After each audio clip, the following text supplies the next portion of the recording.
véritable success story de la radio Espace Guinée, les Grandes Gueules, détentrices des meilleurs scores radio en Guinée, de la meilleure émission talk show, a donné le créneau horaire du départ au bureau et du retour à la maison, récoltant depuis des années consécutives le titre d'émission la plus écoutée en Guinée, toutes catégories confondues. Un grand total de plus de 5 millions d'auditeurs ont été fidèles au talk show Les GG, diffusé jour après jour sur toutes les stations du réseau Adafo Média de 9h à 10h30, un exploit qui restera longtemps dans les annales de la bande FM en Guinée. Canal 243, merci de votre fidélité. Très nombreux également à nous suivre sur Facebook. Continuez à réagir. Les contacts s'affichent juste en bas de l'écran. Si vous le voulez bien, à la radio, vous nous écoutez. C'est le 00224 657 39 13 13. Sinon, sur le hashtag Espace GG, ce qu'on vous recommande d'ailleurs fortement. Avec plaisir, nous allons lire quelques messages dans un instant pour votre plus grand bonheur, mesdames et messieurs. Pour la présidentielle d'octobre prochain, il est l'un des challengers d'Alpha Condé, fort de plusieurs années d'expérience cumulée en affaires. Il abordera, il faut le dire, en moins pour la troisième fois, les couleurs de la nouvelle génération pour la République, pour tenter d'évincer Alpha Condé.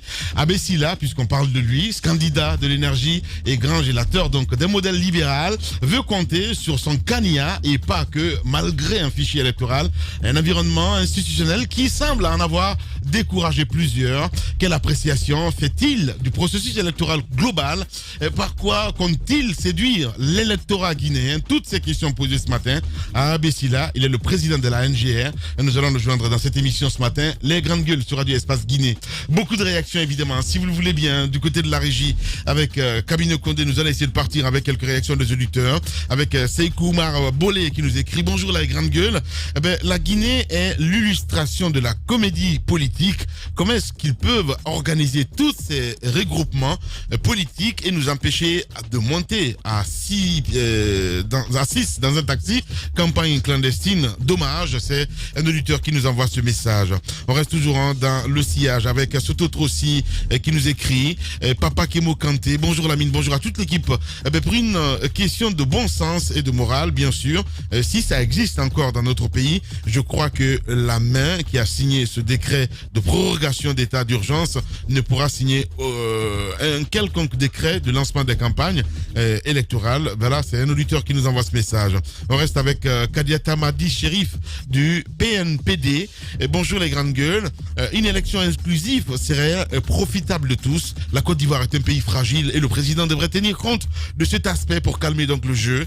On ne peut pas bâtir une nation forte en faisant du pouvoir sa propre chose. Quelle honte! Un auditeur qui nous envoie ce message.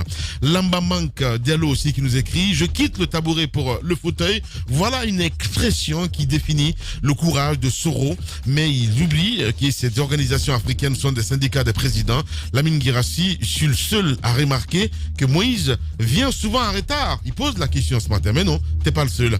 Voilà. On reste toujours avec Soto Trossi qui nous écrit: Koulibaly le démocrate, bonjour les Grandes Gueules. Dans les autres États, c'est l'État qui choisit ses compétiteurs, alors qu'en Guinée, c'est l'opposition qui refuse d'aller aux élections. Et pire, elle jure d'empêcher la tenue des élections. La Guinée en avance en matière de la démocratie. Vive le PRAC.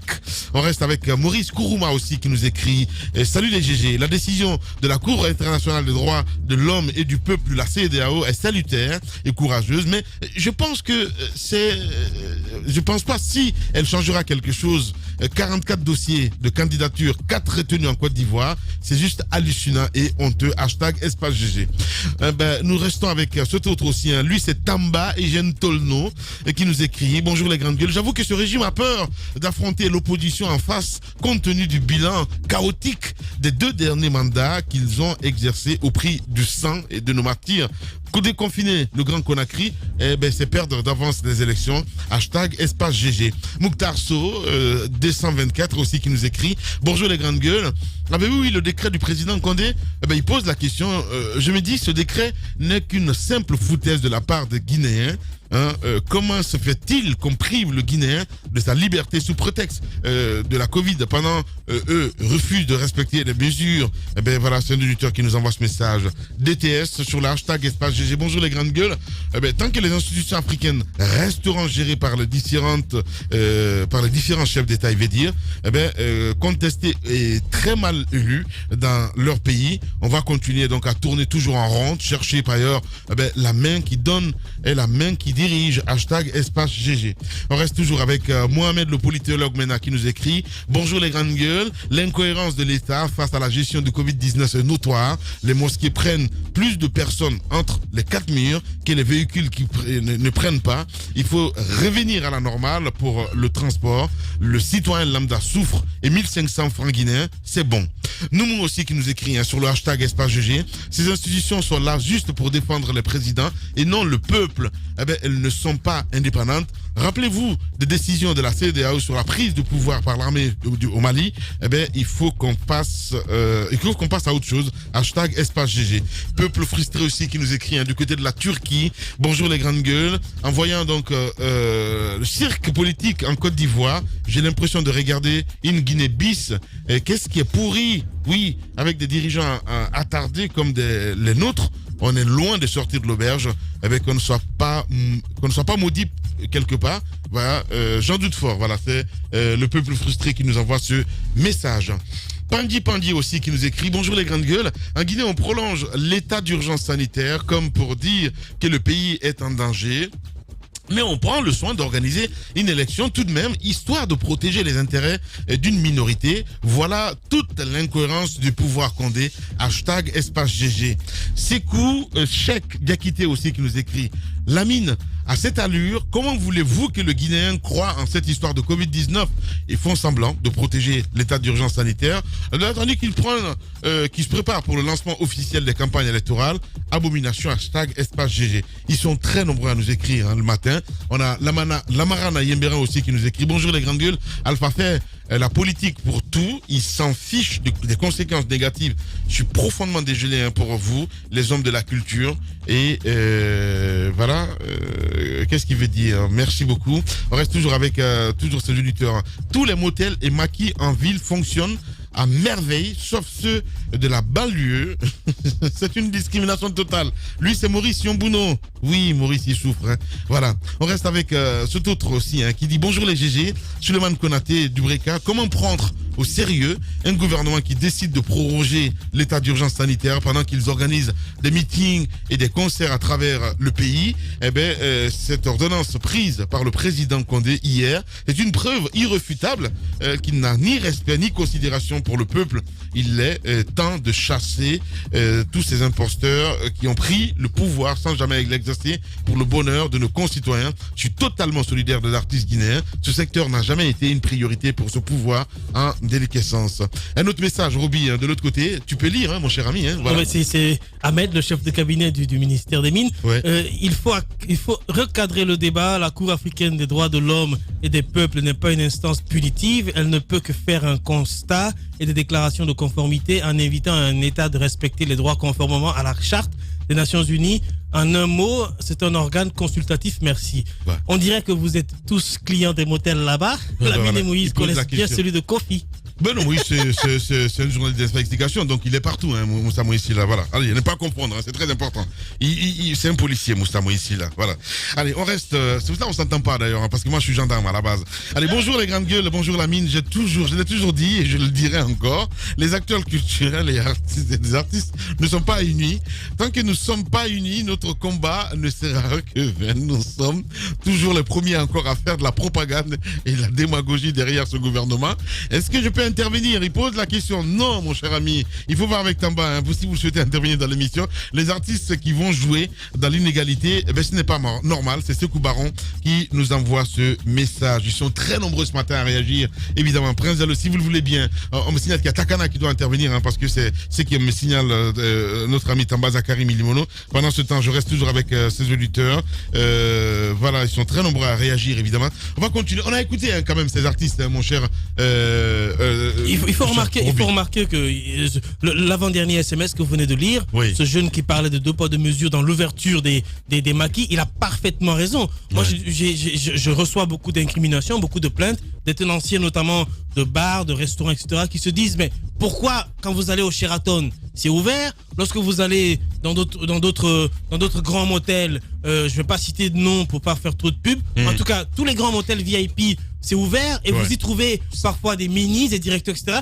Et puis nous autres, on nous ferme. On ferme et parfois lorsque nous essayons de respecter... Tu vas souvent dans les motels ou pas du tout? Je vais pas dans les motels, je vais dans les hôtels, moi. Ok, dans les hôtels, ok. Voilà, faut préciser. Oui, bien. Moi, je me cache pas. Bah oui, mais qui se cache? Donc, en fait, ce qu'ils me disent, eux, c'est que nous, on essaye de faire respecter nos clientèles en acceptant le minimum de clients et en faisant respecter la distanciation, les gestes barrières. Et parfois, on a l'invitation des gendarmes et des policiers qui viennent non seulement ramasser nos clients, mais en même temps nous rançonner. On parle même de vol de téléphone, parfois des clients. Oui, lorsque la BAC descend ou la police descend dans les bars, etc. Les clients fidèles d'ailleurs de ces motels-là, ce sont les gendarmes et les policiers. Absolument. Voilà. Et souvent le prétexte c'est qu'on a passé la nuit au poste, c'est ce qu'on dit. Exactement. Et donc on parle même de vol de téléphone, etc., de vol d'argent, de raquettes et tout ça. Donc je pense qu'à un moment donné, il faut que ça s'arrête.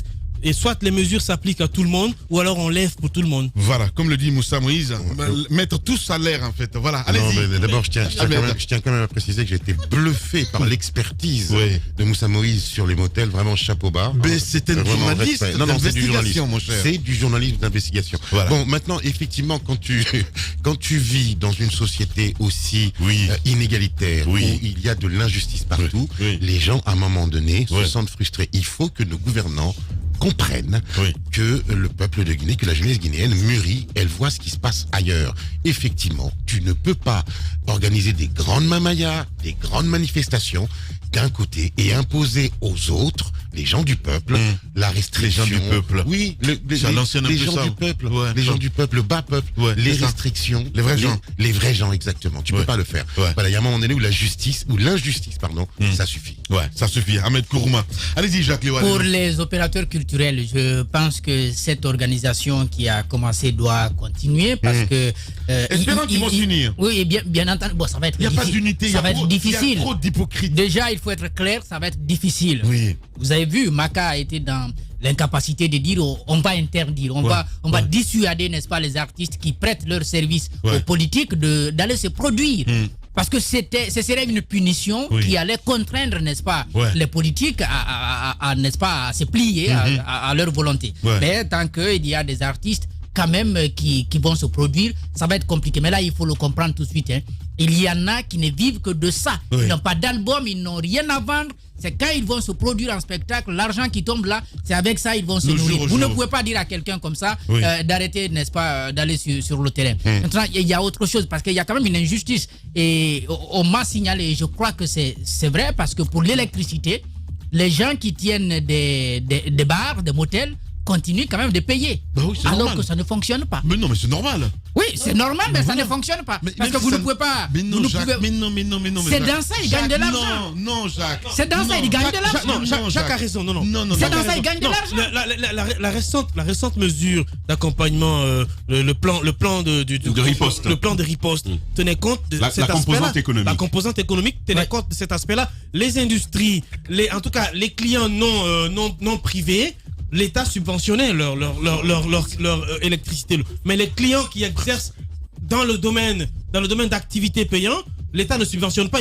Par contre, les usines et autres là, ils paient l'électricité, mais ils continuent de vendre leurs produits. Donc ils continuent de faire entrer de l'argent. Mais les tenanciers de bars, etc., sont fermés. Donc normalement, ils doivent faire partie d'une composante particulière. Ils ne devraient pas payer. Ils ne devraient pas payer de l'électricité, de l'eau, parce qu'eux aussi, ils n'exercent pas. J'ai des doutes. Non. J'ai des doutes. Toi et Jacques, peut-être que vous avez des motels. Allez-y. Alors, vu que ce matin, nous avons juré de dire la vérité, rien que la vérité, toute la vérité, je veux simplement rappeler à nos auditeurs qu'il y a du journalisme d'investigation naturel, il y a aussi du journalisme d'investigation par observation participante. Moussa Moïse n'a pas connu tout ça comme ça parce qu'il est journaliste. C'est un client assidu des motels. C'est tout ce que moi...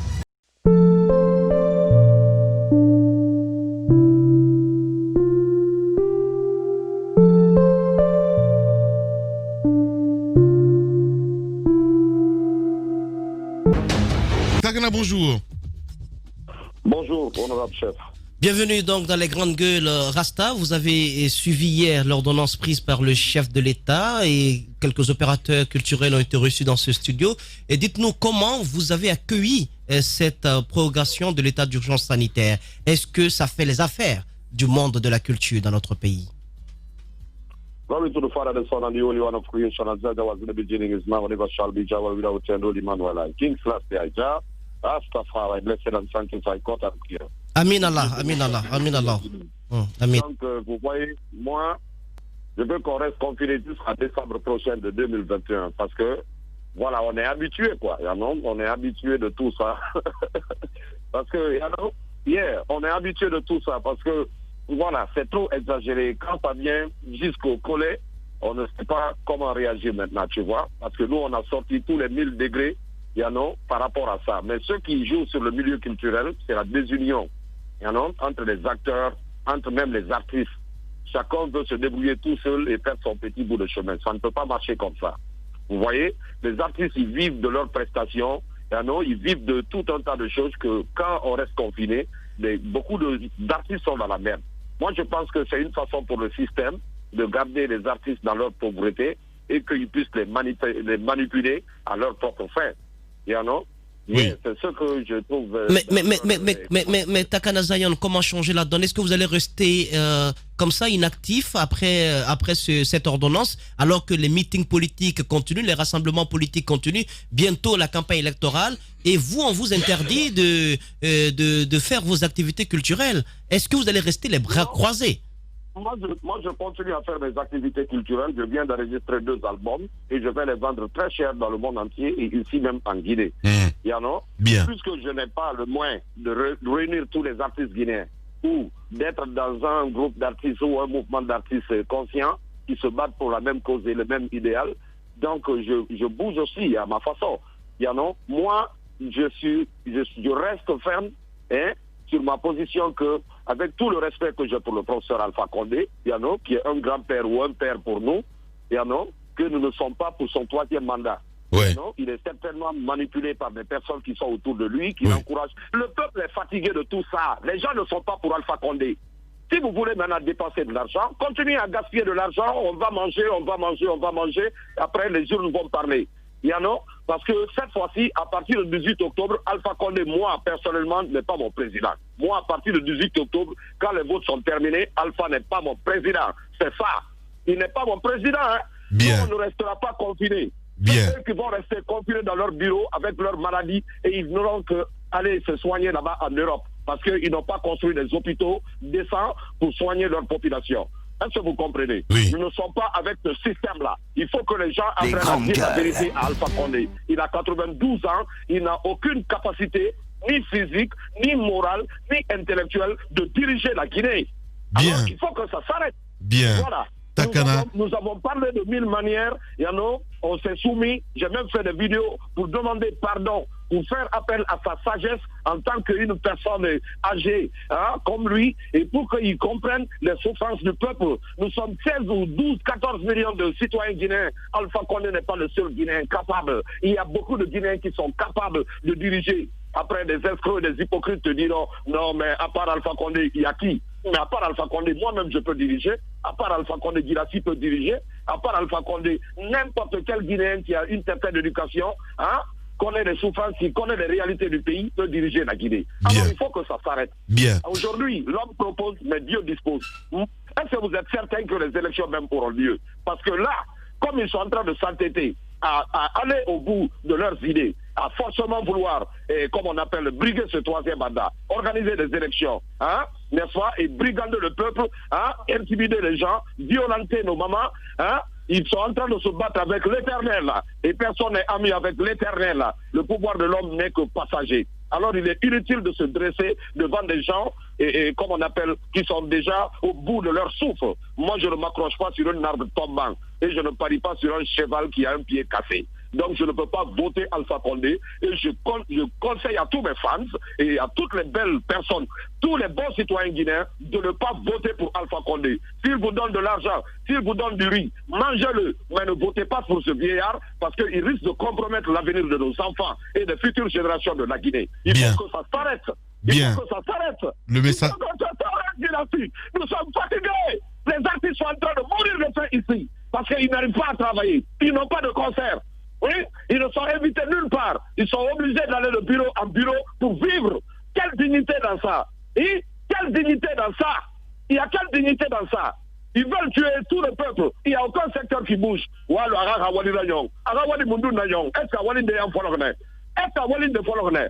Alpha Wali Mounou Folorbe.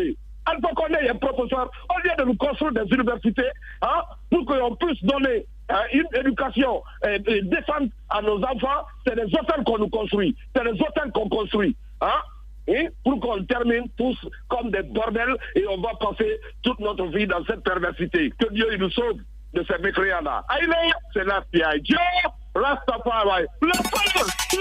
Les grandes gueules, Radio Espace Guinée. Notre démocratie, la démocratie guinéenne, qualifie de basse intensité le fait que ces hommes, quand ils sont dans l'opposition, font d'abord semblant d'en avoir pris conscience, puis font l'inverse de ce qu'ils avaient promis une fois arrivés au pouvoir. Restons vigilants, car le pouvoir, c'est vous, le peuple. Direct ce matin chez nous, évidemment, Abbé Sylla, président de la NGR. Bonjour, monsieur Sylla, et bienvenue sur Radio Espace. Bonjour, monsieur Guirassi, et bonjour, les grandes gueules. Le président donc de la nouvelle génération pour la République qui est dans la course pour cette présidentielle. Alors, première question, monsieur le président, qu'est-ce qui a bien motivé votre candidature? Vous qui vous êtes un peu rapproché du président Alpha Condé ces derniers temps, beaucoup d'observateurs avaient pensé que vous iriez dans le navire présidentiel. Est-ce qu'il y a un divorce entre vous et le président Alpha Condé? Mais alors là, vous ne comprenez rien dans la politique. Là, ça m'étonne de me poser cette question. La NGR, c'est un parti comme RPG quand même. Donc, j'ai le plein droit, après être candidat en 2010, de me présenter en 2020. Oui, mais en 2010, vous étiez candidat, d'accord.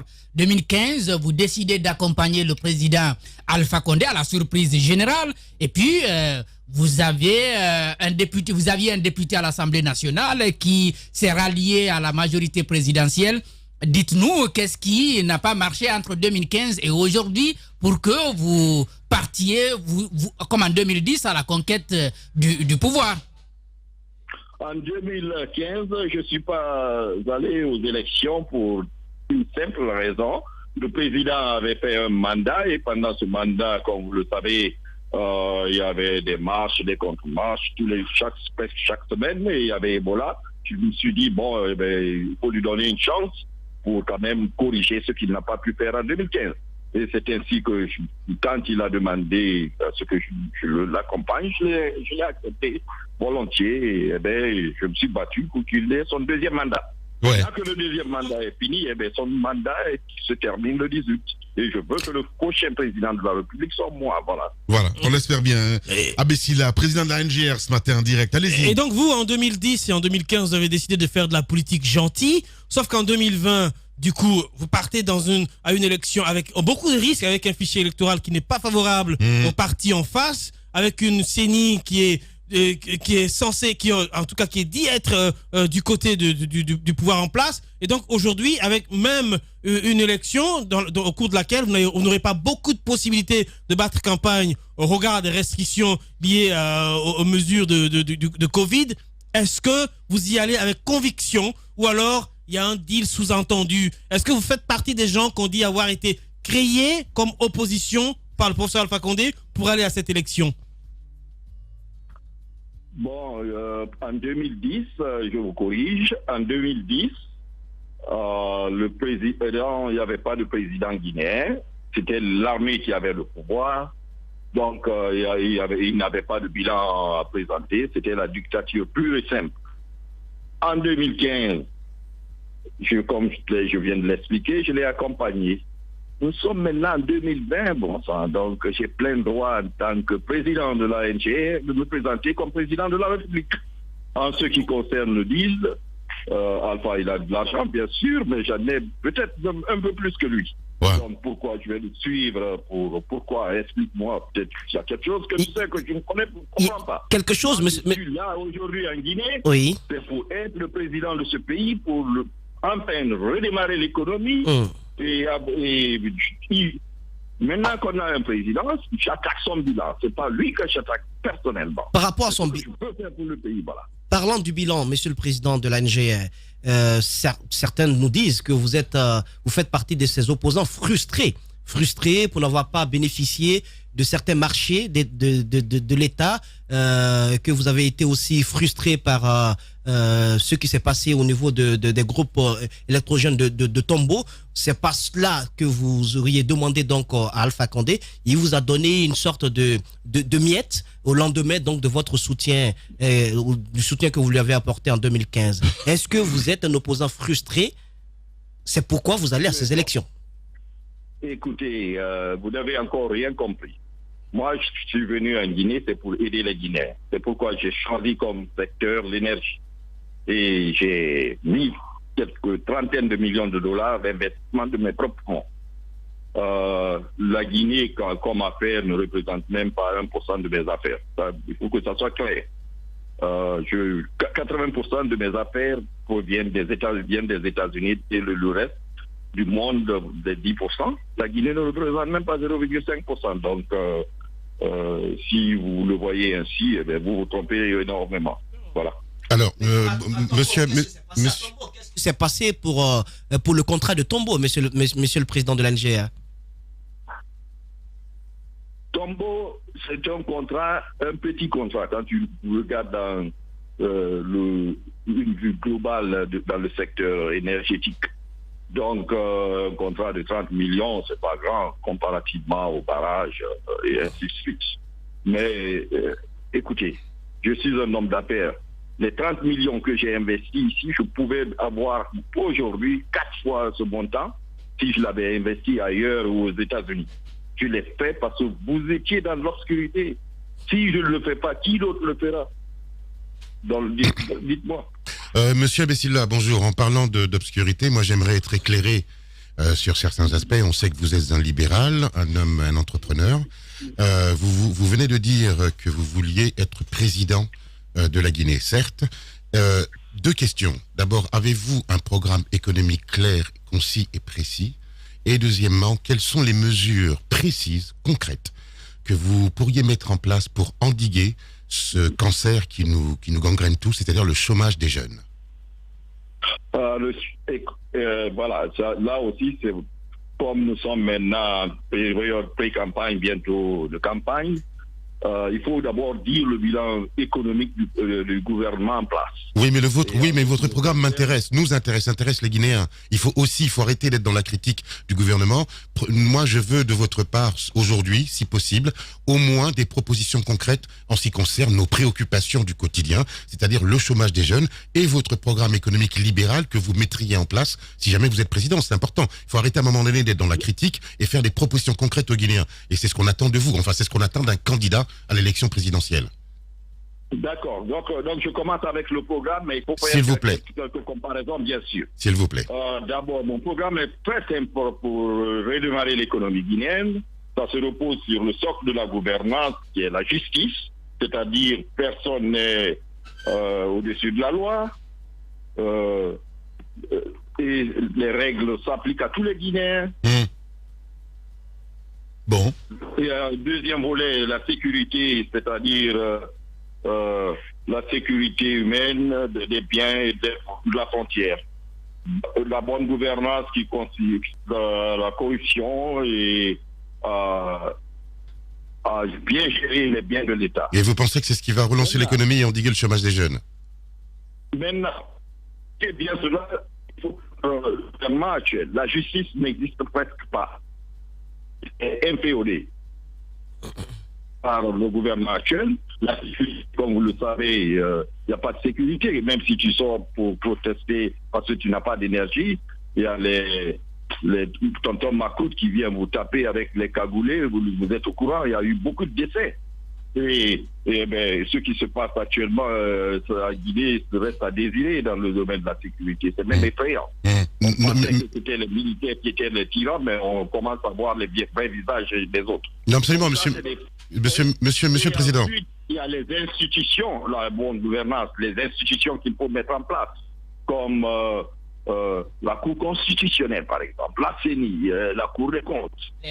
Oui, mais elles sont en place. Vous ne répondez pas à ma question. Donc, comme on le disait bien, la Guinée n'avait pas d'État quand nous avions commencé. Et le fait que nous n'avions pas mis les structures comme il le fallait, c'est ce que moi je vais reprendre et mettre à la disposition une fondation solide. Monsieur le Président, j'ai l'impression... Et que la bonne gouvernance soit respectée. Une fois qu'on a la fondation, mon programme consiste à redémarrer les 4 roues motrices qui consistent à l'énergie, l'agriculture et le mine et le tourisme. D'accord, par quelles mesures concrètes? Pourquoi je démarre là, c'est pour avoir les moyens de ma politique. Monsieur le Président, Une fois que nous avions les moyens de notre politique, nous allons au 3e volet qui consiste à résoudre les problèmes sur les Guinéens. Monsieur le Président, l'éducation, les infrastructures et tout le reste. Monsieur le Président, oui. Il y a en économie des mesures concrètes. Vous venez des États-Unis, vous savez que Trump est en train de pratiquer une politique, comment ça s'appelle, le patriotisme économique par des mesures concrètes, les aides aux entreprises, l'exonération d'impôts, etc. Moi, nous voudrions, et les Guinéens ont besoin de détails chiffrés dans votre programme qui va faire que, d'une part, l'économie va se relancer et que vous allez endiguer, en tout cas, prendre en compte le chômage des jeunes. Vous me parlez des grandes institutions, on est d'accord là-dessus, mais ça, pour moi, c'est le basique. C'est le basique, voilà, c'est le classique. Ouais. Dans votre programme, concrètement, est-ce que vous avez prévu des aides économiques? Est-ce que vous avez prévu des exonérations d'impôts? C'est ce qu'on veut savoir. Ouais. Parce que là, ce matin, ça glisse. Je vais vous expliquer comment... C'est une bonne question. Ouais. Ce que j'ai fait, là, je l'avais commencé depuis 2010. J'avais pris le budget guinéen que j'ai étudié et j'ai fait un programme de développement pour la NGR pour les 5-10 années à venir. Et maintenant, je suis en train de faire les études budgétaires qui ont été faites dans le régime de Alpha. Et actuellement, nous sommes à peu près à 2,4 millions de dollars particulièrement comme budget. Et au niveau sectoriel, nous sommes en train de voir comment projeter ça dans le futur. Bien sûr, en utilisant les revenus directs, c'est-à-dire les revenus directs, les revenus au niveau de la Guinée, à savoir dans le domaine des mines, comme je l'ai dit, dans le domaine de l'énergie, dans le domaine du tourisme et dans le domaine de l'agriculture. Et parallèlement à ça, en ce qui concerne les impôts, nous allons alléger les impôts pour redémarrer l'économie avec les institutions, les hommes d'affaires guinéens, pour qu'on puisse créer cette classe moyenne en associant la population guinéenne. Et pour que cela puisse se réaliser, il faut un président et un gouvernement à qui on a confiance. Merci. Oui, vous dites vous allez alléger les impôts et puis vous avez des ambitions derrière, même si nous ne les comprenons pas assez. Comment est-ce que vous financez tout ceci? Lorsque vous allégez les impôts, comment vous financez votre programme? Et tout ça, ça va coûter combien? Attendez, comme je vous l'ai dit, la Guinée est un pays riche, comme vous le savez. Vous êtes riche et vous avez des capacités humaines incroyables dans les 4 régions naturelles. Des Guinéens très intelligents et en Guinée et à l'extérieur. Comment je vais avoir les fonds de ma politique? Quand vous élisez un président, vous lui donnez non seulement le pays, mais toute la richesse. La Guinée, rien qu'à mine ou un hydraulique, par exemple.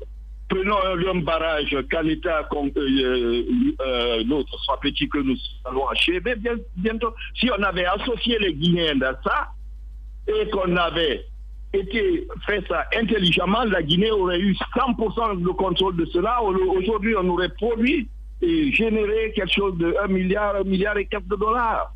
Mais malheureusement, ça a été mal. Aujourd'hui, c'est dans le paquet des Chinois, les 30 ans, et même les 30 et quelques années à venir. Et nous serons obligés d'acheter cette énergie à 10,5. Donc, il y a des choses à renégocier, ça c'est un. Et de deux, les projets à venir, nous allons... Monsieur le Président de la NGR, vous avez touché à un secteur me tient à cœur particulièrement. C'est là où vous avez parlé d'allègement d'impôts. Permettez-moi de poser cette question. Permettez-moi de poser cette question, s'il vous plaît. Vous avez parlé d'allègement d'impôts tout à l'heure là. On veut comprendre de manière très chiffrée comment comptez-vous y parvenir, alléger les impôts jusqu'à quel niveau et comment pouvez-vous financer les coupes budgétaires que vous allez faire en allégeant les impôts. Ça va vous coûter combien? Les impôts, je suis en train de finaliser les études, mais je pourrais vous dire, avec les revenus pour la première année, ils sont actuellement à 2,5, je pourrais catapulter ça dans l'ordre de 4 milliards de dollars. Ce qui me fera redémarrer automatiquement l'économie guinéenne. En suivant le programme, bien sûr. D'accord. Alors, monsieur Sylla... je n'avais pas parlé comment j'allais avoir des revenus. J'étais parlé de l'énergie, mais dans les mines également. Alors, monsieur Sylla, ce que vous nous dites... il n'a pas finalisé, il a dit. Ce que vous nous dites aujourd'hui, nous sommes le 16... nous sommes le 16 septembre. Nous sommes le 16 septembre. La campagne va commencer sous quelques jours. Ce que vous nous dites, c'est qu'en fait, votre programme, il n'est pas encore prêt. Oui, c'est ça. Vous en avez une idée vague, vous êtes dans les études, mais ce n'est pas encore prêt. Ouais, c'est cela. Les dernières années qui sont en possession du gouvernement. Vous savez, avoir les données en Guinée, c'est pas facile. Voilà.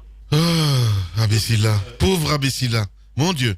Oui, allez-y. Alors, encore une question. Vous êtes, on sait que vous êtes un libéral, vous avez vécu aux États-Unis. Vous savez l'obsession des États-Unis pour la question de race, qui pourrait être assimilable aujourd'hui en Guinée à la question ethnique.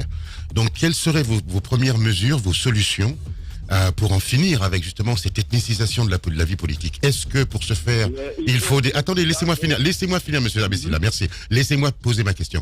Est-ce que pour ce faire, il faudrait par exemple introduire le CV anonyme dans les candidatures pour l'emploi? Il y a deux volets à ça. Un, quand je serai président, la première des choses, c'est de résoudre le problème ethnique. Il faut une réconciliation nationale et au niveau de la justice, il faut mettre des lois en place qu'on ne puisse plus discriminer quelqu'un parce qu'il est forestier, il peut malinquer ou sous-sous. Quand tu vas appliquer pour le boulot que ce soit dans le gouvernement ou dans le secteur privé et que tu n'arrives pas à faire, donc ça, c'est des choses que l'exécutif pourra introduire des lois au niveau de l'Assemblée, les faire passer pour vraiment se rassurer que la gestion et le problème de discrimination est complètement aboli dans ce pays. Merci. Voilà. Ouais. Monsieur Sylla, une défaite à la présidentielle en 2010, une défaite à Kindia, votre ville natale, aux législatives en 2013. 2015, vous avez marqué une pause. Qu'est-ce qui vous donne espoir cette année finalement? En attendant, bien sûr que vous communiquez avec la population sur vos grandes ambitions. Écoutez, cette fois-ci, nous sommes venus, c'est pour le battre. En 2010, il n'y avait pas de fraude, donc j'étais premier à Kindia. En 2000, pendant les élections législatives passées, c'était émaillé de fraude. On avait fait des sondages où la NGR était devant RPG. On était à peu près à 80%, alors que RPG était dans les 10%. Donc, cela indique que c'était complètement émaillé de fraude, et au niveau de la CENI parallèle, et au niveau de la CENI. Mais cette fois-ci, nous aurons des hommes partout, ils vont se battre, et nous allons nous assurer que nous sommes comptés. Voilà. Et si quelqu'un se permet, comme ils le font d'habitude, aller nuitamment pour vraiment faire de la pagaille à Kindia, nous allons régler leur compte là-bas. Voilà. Oula, monsieur Abessila, on se calme. Merci beaucoup en tout cas d'avoir accepté notre invitation. Je rêve de vous voir dans ce studio parce que ce matin, ça glisse, Abessila, ça glisse. Merci beaucoup en tout cas, monsieur le président de la NGR. Il était notre invité ce matin. Quelques réactions des auditeurs avant de rendre l'antenne, évidemment. On a Alceni Baldé qui nous écrit: en Guinée, on se bat pour accéder donc au pouvoir avant de jouir de ses privilèges. Les Guinéens, ça nous commode bien avec cette situation, surtout les universitaires qui sont prêts à toutes sortes de prostitution pour avoir une petite place au soleil. Hashtag espace GG. On reste toujours avec cet autre Bouba Dial aussi qui nous écrit: bonjour les grandes gueules, un artiste est libre d'aller où pas à un mouvement politique Oui, la division et la lâcheté au sein des acteurs culturels sont à reconnaître. Mais sur ce combat, il y a plus lieu donc de faire ce front commun. Donc c'est Bouba Dial qui nous envoie ce message. Enfant de Zali aussi qui nous écrit cette ordonnance du président est très loin d'une crise sanitaire et c'est pour contrôler donc évidemment la scène politique dont il fait allusion à chaque fois et qu'il prenne décision. Merci beaucoup. On reste avec cet autre, un dernier pour la route, Fama National qui nous écrit. Bonjour les grandes gueules. La famille culturelle doit se patienter juste pour un mois, pas plus. En plus, soyons reconnaissants. Chaque mois, ces promoteurs, voilà, reçoivent un peu plus de fonds de l'État. Je comprends pas ce qu'il veut dire. Hein, voilà. On a écouté Abessila Moussa avant de rendre l'antenne. On a écouté le président de la NGS. Je pense que c'est un message à l'endroit des autres candidats, y compris le président de la République. Sauf que son programme n'est pas prêt. Mais c'est ce que je dis. C'est un message à l'endroit des autres candidats. Soyez concis et précis. Les chiffres, les données. C'est très important. Comment vous allez les mettre en œuvre, où vous allez chercher les fonds. J'aimerais bien l'avoir ici. Il nous a... Voilà, peut-être qu'il n'avait pas les chiffres. Exactement. Peut-être que l'interview aurait dû se faire en anglais. Je sais pas, mais là ça a été un peu chaud parce que pas chaud, catastrophique. Je suis pas convaincu. Je suis pas convaincu. Je trouve que il aurait pu mieux expliquer ce programme qu'il maîtrise. Peut-être c'est la voix d'Ahmed qui l'a pris un petit peu. Ahmed Kourouma, voilà. Donc sur sa politique, je pense qu'il y a des choses à revoir. Et prochainement, un autre candidat va se faire peut-être mitrailler de la même façon. Voilà. Non mais dans l'ensemble, moi j'ai été le voir aux États-Unis, Abessila. C'est juste incroyable quoi, tout ce qu'il fait du côté des États-Unis. À croire que ce matin à l'antenne qu'il est incapable de se défendre, incapable de vendre son programme de société. Moi je trouve ça lamentable. Allez-y, mon cher Tamba. C'est avec ça qu'on veut nous diriger. Les Guinéens ont devant eux désormais la manière dont on nous traite. Oh non. C'est comme ça. Non. C'est comme ça. Non, Lamine. Non. Je suis convaincu d'une chose. Non. Je suis convaincu d'une chose. Vous l'avez écouté? Oui, je l'ai écouté. Son analyse. Oui, tout le monde peut Il dit que quand on lui pose la question sur son programme, d'abord il nous renvoie à une étude qu'il avait faite en 2010. Et puis il nous dit maintenant il est encore en train d'étudier. À quelques semaines du lancement de la campagne, ils vont venir dire, comme tous les autres, on va vous faire la réconciliation nationale. C'est devenu le mot fétiche, le mot magique qui va mobiliser les foules pour eux. Rien de préparé. Mais vous voyez un peu la honte qu'il y a derrière pour tout le peuple de Guinée de savoir que c'est ce type d'acteurs politiques que nous avons qui veulent nous diriger. Bien. Moi, je trouve que c'est pas respectueux du peuple de Guinée. Quand on veut être leader politique, il faut travailler à comprendre où nous sommes, quels sont nos soucis, et ensuite on va nous dire comment régler. Mais vous nous apportez des solutions, vous ne connaissez même pas c'est quoi notre problème. Quand vous lui posez une question, une miche de pain, ça va coûter combien? Je vous promets que des leaders comme ça, qui sont aux États-Unis, vous dites qu'il a fait des choses aux États-Unis. C'est ça, nous on mange. Nous c'est du riz, on attend avec de l'huile rouge. Ça c'est mieux pour nous. Mais c'est sincèrement dommage. Et après, il ne faut pas qu'on s'étonne que ça n'avance jamais. Voici nos leaders politiques. Voilà.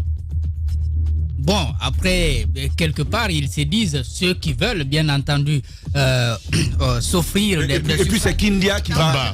Non, il dit et puis qu'il va sécuriser ses voix à Kindia. C'est Kindia qui va les lire pour toute la Guinée. Non, il faut laisser mon micro. Bon, de toute façon, à Kindia, il a perdu déjà, mais il se défend, il dit qu'il a été triché. Ce que j'ai envie de dire, c'est que ce soit Abbé ou les autres, quand ils veulent demander le suffrage des Guinéens, qu'est-ce qu'ils disent généralement? Le Guinéen ne vote pas sur la base du programme de société. Quoi qu'on dise, même si vous avez un bon programme. Lui, en revanche, en 2010, par exemple, j'avais vu son projet. En tout cas, il avait un document qu'il avait amené et il avait des éclaireurs qui passaient dans les universités, même dans les quartiers 2009, donc qui expliquaient. J'ai vu ça. J'ai vu pour Selou, j'ai vu pour Sidia, mais après, je n'ai pas vu pour d'autres personnes. En tout cas, rares sont ceux qui viennent et qui amènent un projet. Ils se disent qu'on ne vote pas programme, qu'on vote ethnie, qu'on vote région. Mais encore une fois, il faut dire que la mentalité du Guinéen n'est pas au même niveau d'il y a 20 ans, ça évolue. On veut savoir un peu ce qu'ils ont comme offre politique et bien entendu, on va juger. Peut-être que ça ne va pas les élire, mais ça va nous amener quand même à apprécier les propositions des uns et des autres. Ahmed Kourouma. Non, moi j'ai rien d'autre à rajouter, si ce n'est de dire bienvenue dans la 13e saison. Et puis je vais aller regarder le Tour de France. Ouais. Bien, non, mais ce que je veux dire, c'est qu'il prend la Guinée à la légère. Ouais. C'est tout. Il prend la Guinée à la légère, complètement à la légère. Vous l'aurez demandé, il aurait été candidat aux États-Unis. Aujourd'hui, vous lui posez les mêmes questions, il va pas oser faire le même discours. C'est parce que tout simplement il s'est pas préparé. En Guinée, voilà, tout est banal. Le seul candidat peut-être que j'ai vu qui a un donné chiffré de son programme, peut-être qu'elle va pas me décevoir demain, c'est Makale. Ouais. Elle au moins, non, je dis peut-être qu'elle va pas me décevoir demain, elle fait pas les gros yeux. Ça, c'est mon avis personnel. Pour le moment, elle a des données chiffrées de ce qu'elle veut faire. Oui. Demain, j'espère qu'elle saura me soutenir dans mes propos. Mais encore une fois, il faut dire une chose, c'est qu'on est victime de ce qu'on est. Ouais. On est victime de ce qu'on pense. Continue à pleurnicher. On ne pleurniche pas. Mais quand tu dis on est victime de ce qu'on est, ou je ne sais quoi. Mais le monsieur, parce qu'il a trébuché ce matin, vous dites non. Il n'a pas trébuché. Comment il a trébuché? Ça fait 3 fois qu'il est candidat à la présidentielle et toi tu nous parles de trébucher. Ben oui. Et alors, je vais vous dire, il ne sera pas le seul. Ouais. Et je souhaite que tous les candidats qui sont en liste, prennent le courage de prendre la parole devant le public ou dans les micros. Vous leur posez les mêmes questions. Aucun ne va pouvoir vous répondre sur des données. D'ailleurs, si vous ne faites pas attention, ce sera pire qu'Abessila. Je connais des têtes là. Non, Roby. Ce sera pire. Ah. Non, Roby. Vous serez surpris. C'est trop facile. C'est ce qu'on a dit aux législatives. Non, c'est trop facile. Quand j'ai dit ici qu'il y a... Parce que le monsieur a trébuché ce matin. Mais vous dites de quoi non, trébucher? Arrête de vouloir le sauver. Il a pas trébuché. Il est habitué. Arrête de vouloir le sauver. Oui. C'est un ancien candidat à la présidentielle. C'est un ancien candidat à la présidentielle. Il a été en lice plusieurs fois. On ne peut pas me parler de trébucher. Abessila ne peut pas trébucher. Il devait être préparé. On est à combien de jours de la campagne? Roby. Non, on est à combien de jours de la campagne? Roby. Il n'y a même pas de petits cailloux devant lui, tu parles de trébucher. Mais, non, c'est pas possible, allez-y, Moussa. Je veux juste dire à Ahmed Kabele, à Bouya Konaté, Makale Kamara, Ousmane Doré, docteur, à Ousmane Kaba, Edouard Pogboun, lui, il est parti, à Dr Makale, à Abdoulaye Kourouma du RRD, n'ayez pas peur. Venez dans les grandes gueules, on va décortiquer vos programmes de société. C'est un tout petit peu dommage. En 2010, quand même, AB avait un programme de société. Pas comme ça, en 2010, il avait, en 2009-2010, il avait un programme de société quand même. Moussa. Que moi, je maîtrisais. Hein. Voilà. C'était mal placé. Et vous serez. Voilà, merci beaucoup. Et vous serez Moussa. Non, tu ne peux Moussa, pas. Voilà. Moussa. Tu ne peux pas. Moussa. Tu ne peux pas. Moussa. Tu ne peux pas. Vous avez été le voir aux États-Unis. Il a réussi son rêve américain. Il s'est taillé une grande place sur le sol américain. Voilà. Mais ce matin, il y avait une impréparation. Il faut le reconnaître. C'est pas une impréparation. Il y avait une impréparation ce matin. C'est pas une impréparation. Voilà, il n'est pas. Mais ce matin. Allez, continuez les grandes gueules chez vous. On a terminé ce matin. Grand merci à Prince Diallo qui a réalisé cette émission Côté Radio. À Papoutou, au niveau de la régie, Cabinet Condé était là. Lamine Sidibé, toute l'équipe au complet. Merci à vous en région, à notre ami Marcel Loua du côté de Espace Zéro Corée. Merci à nos techniciens, tous nos techniciens en région. Je ne vais pas faire déjà ce matin. Dans un instant sur Espace TV, vous avez rendez-vous avec la rédaction, le journal de 20h avec l'équipe de Jacques Léoaleno et sur Radio Espace cette fois-ci, c'est notre ami Arnaud Béchier qui vous retrouvez pour Zik l'Espace et la matinée. Demain, on se retrouve pour un autre numéro. Sinon, ce soir à 20h, c'est notre ami Boubagal que vous allez retrouver avec Showbiz Police. Prenez soin de vous, qu'Allah sauve notre pays. Amen. Au revoir.